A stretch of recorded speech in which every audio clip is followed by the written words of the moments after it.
بنیادی عقیدہ یاد کر لیں، بنیادی عقیدہ، اور یہ تمام نبیوں کے لیے ہے۔ اللہ نے جن کو نبوت عطا فرمائی، جناب آدم علیہ الصلاۃ والسلام سے لے کر تیرے اور میرے پیغمبر صلی اللہ علیہ وآلہ وسلم تک، سارے کے سارے نبی مادر زاد نبی ہیں، یعنی اللہ نے ان کو وصف نبوت کے ساتھ دنیا میں بھیجا۔ اعلان نبوت ہر نبی نے اللہ کے حکم سے عمر میں جا کے کیا ہے۔ کسی نبی نے ماں کی گود میں کر دیا، جیسے عیسیٰ علیہ الصلاۃ والسلام کے بارے میں کہ ماں کی گود میں آپ نے فرمایا میری قوم میں اللہ کا نبی ہوں، اللہ نے مجھے کتاب عطا کی ہے۔ بعض نے 3 دن کی عمر میں اعلان نبوت کر دیا، اور قرآن پاک میں تو ایک ایسے نبی کی بھی بات اللہ بیان کرتا ہے کہ جو ابھی ماں کے پیٹ میں ہی نہیں آیا، جو ابھی ماں کے پیٹ میں نہیں آیا، اللہ نے اس کے باپ کو بشارت دی کہ اللہ تجھے بیٹا دے گا، وہ نبی بھی ہوگا اور اس کو کتاب بھی دوں گا۔ قرآن پاک نے تو یہ بھی بات کی کہ ابھی تو ماں کے پیٹ میں ہی نہیں آیا، لیکن اس کے باپ کو بشارت دی کہ اللہ تجھے اس عمر میں بیٹا عطا کرے گا، اور وہ کیا ہوگا؟ وہ نبی بھی ہوگا۔ تو پتہ یہ چلا کہ انبیاء کی جو ذات ہے، جو ہمارے بولے بالے سیدھے سادے بھائی کہتے ہیں کہ اللہ نے نبی علیہ السلام کو 40 سال کی عمر میں نبی بنایا، یاد رکھو نبی بنائے نہیں جاتے، نبی بھیجے جاتے ہیں۔ نبی رسالت کا معنی ہی ارسل سے ہے، بھیجنا۔ نبی بنائے نہیں جاتے، اور نہ نبی بنا جاتا ہے۔ جی کوئی کہے میں اپنی عبادت، اور دوسرا عقیدہ، کوئی دنیا کا بندہ، کوئی غوث کتب ابدال، عبادت کی بنیاد پر اس کو نبوت نہیں ملتی۔ بات کو سمجھے ہیں؟ عبادت کی بنیاد پر اس کو نبوت، یعنی نبوت دوسرے لفظوں میں ایک مشکل لفظ ہے کہ نبوت کسب سے بھی نہیں ملتی۔ ولایت اور نبوت کا فرق یہ ہے کہ ولایت آپ کو محنت سے، زہد سے، تقوی سے، عبادت سے، کسب سے مل جاتی ہے، مگر نبوت خاص الخاص فقط اللہ کے فضل سے ملتی ہے۔ اس میں کسب کا کوئی عمل دخل نہیں۔ کوئی یہ کہے کہ بہت عبادت کر لوں گا نبی بن جاؤں گا، ایسا نہیں ہے۔ یعنی یہی دھوکہ کھایا اس مرزے نے کہ اس نے کہا کہ میں تو بہت عالم ہوں، اور میں تو اس عمر میں اللہ نے مجھے الہام کر دیا تو نبی بن گیا ہے۔ تو اس کو اس بات کی سمجھ ہی نہیں تھی کہ نبی نہ بنا جاتا ہے، نہ بنائے جاتے ہیں، نبی بھیجے جاتے ہیں۔ ازل سے انتخاب ہوتا ہے کہ جس کو اللہ نے نبوت عطا کرنی تھی۔ ہاں، اعلان نبوت ہر نبی نے اللہ کے حکم سے، جب اللہ کی منشا تھی، اللہ کا حکم ہوا، فرمایا اب اعلان فرما دو میں اللہ کا نبی ہوں۔ جیسے آقا علیہ الصلوۃ والسلام کو 40 سال کی عمر میں اللہ نے حکم فرمایا پیارے حبیب اب تم اعلان کر دو کہ میں اللہ کا نبی ہوں۔ اس کا مطلب یہ نہیں کہ پہلے آپ نبی نہیں تھے، آپ پہلے بھی تھے۔ کیوں؟ نبی کا ہر عمل اللہ کے حکم کے تابع ہوتا ہے،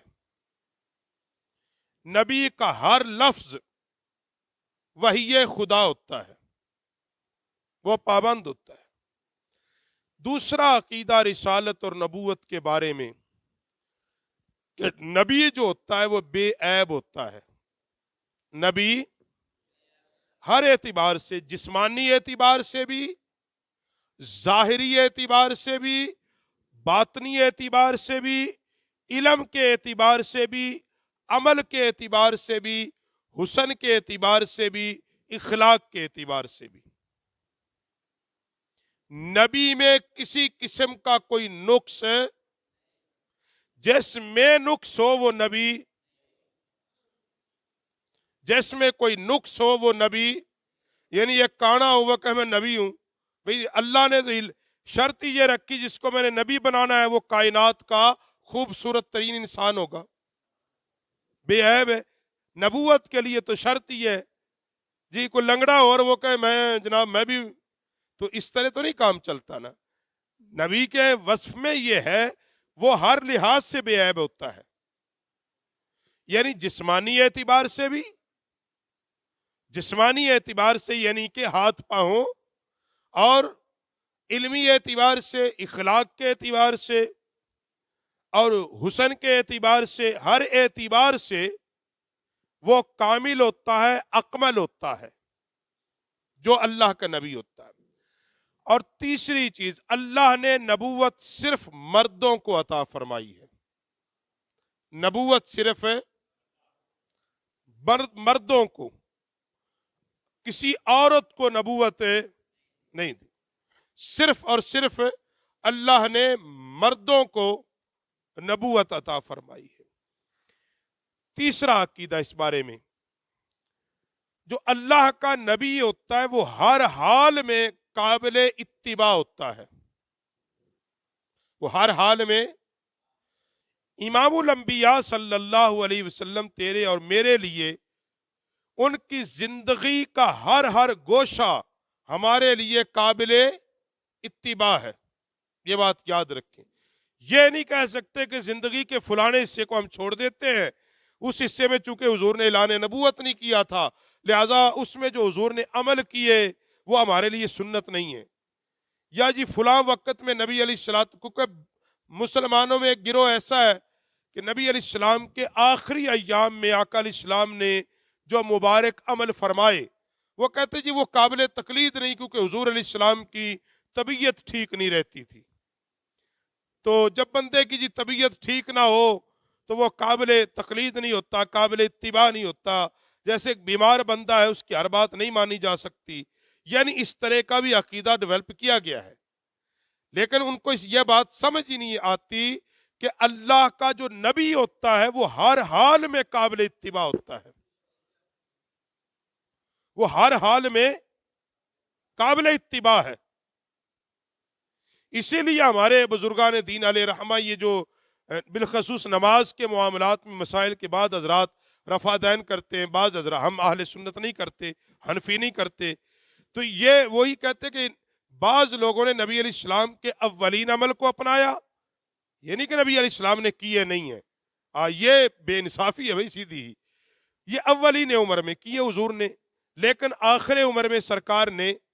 ترک فرما دیے رفع دین کو اور ویسے ہی نماز پڑھی، اور امام اعظم ابو حنیفہ نے اسی کو اپنایا کہ حضور کا بعد والا عمل پہلے کو منسوخ کرتا ہے۔ لیکن یہ تو اللہ کی منشا ہے کہ اللہ رب العالمین نے اپنے حبیب کی ایک ایک ادا کو صبح قیامت تک زندہ رکھنا ہے، وہ کسی نہ کسی صورت میں زندہ رہے گی۔ لیکن بات یہاں سے چلی کہ جو اللہ کا نبی ہوتا ہے وہ ہر حال میں قابل اتباع ہوتا ہے، اسی لیے قرآن پاک نے بھی یہ کہا لَقَدْ قَانَ لَكُمْ فِي رَسُولِ اللَّهِ أُسْوَةٌ حَسَنَةٌ، بے شک تمہیں رسول اللہ کی پیروی تمہارے لیے سب سے بہتر ہے، سب سے بہتر ہے تم رسول اللہ کی پیروی کرو۔ لمن کان یرجو اللہ والیوم الآخر، اس لیے کہ اللہ اور پچھلے دن پر جو امید رکھتا ہے، جو یہ کہتا ہے کہ میں قیامت کے دن پر بھی یقین رکھتا ہوں، اللہ پر بھی، اب وہ چاہتا ہے مجھے کوئی ایسا نمونہ ملے جس کی میں اتباع کروں، تو اللہ نے فرمایا وہ رسول اللہ کی ذات ہے۔ تو یہ میں نے 3 وصف نبوت کے بیان کیے، باقی یعنی کہ نبی بے عیب ہوگا، نبی ہر اعتبار سے، ہر اعتبار سے، اور کوئی عورت نبی نہیں ہو سکتی، اور اللہ نے نبیوں کو نبوت ازل سے عطا کی ہے، وہ پیدا ہی نبی بن کے ہوئے ہیں، وہ پیدا ہی نبی بن کے ہوئے، ہاں اعلان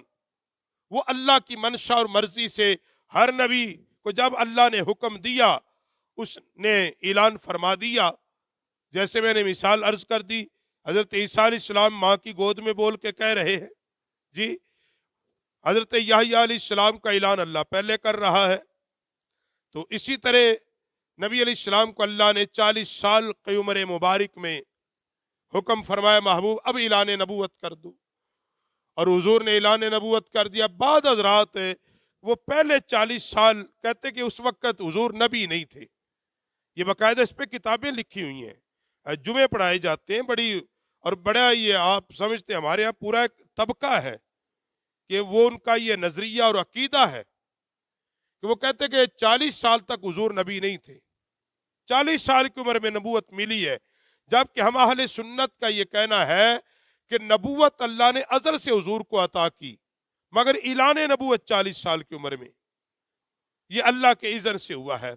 تو وہ جو کہتے کہ وہ 40 سال حضور نبی نہیں تھے، تو پھر یہ بات کدھر جائے گی کہ نبی تو ہر حال میں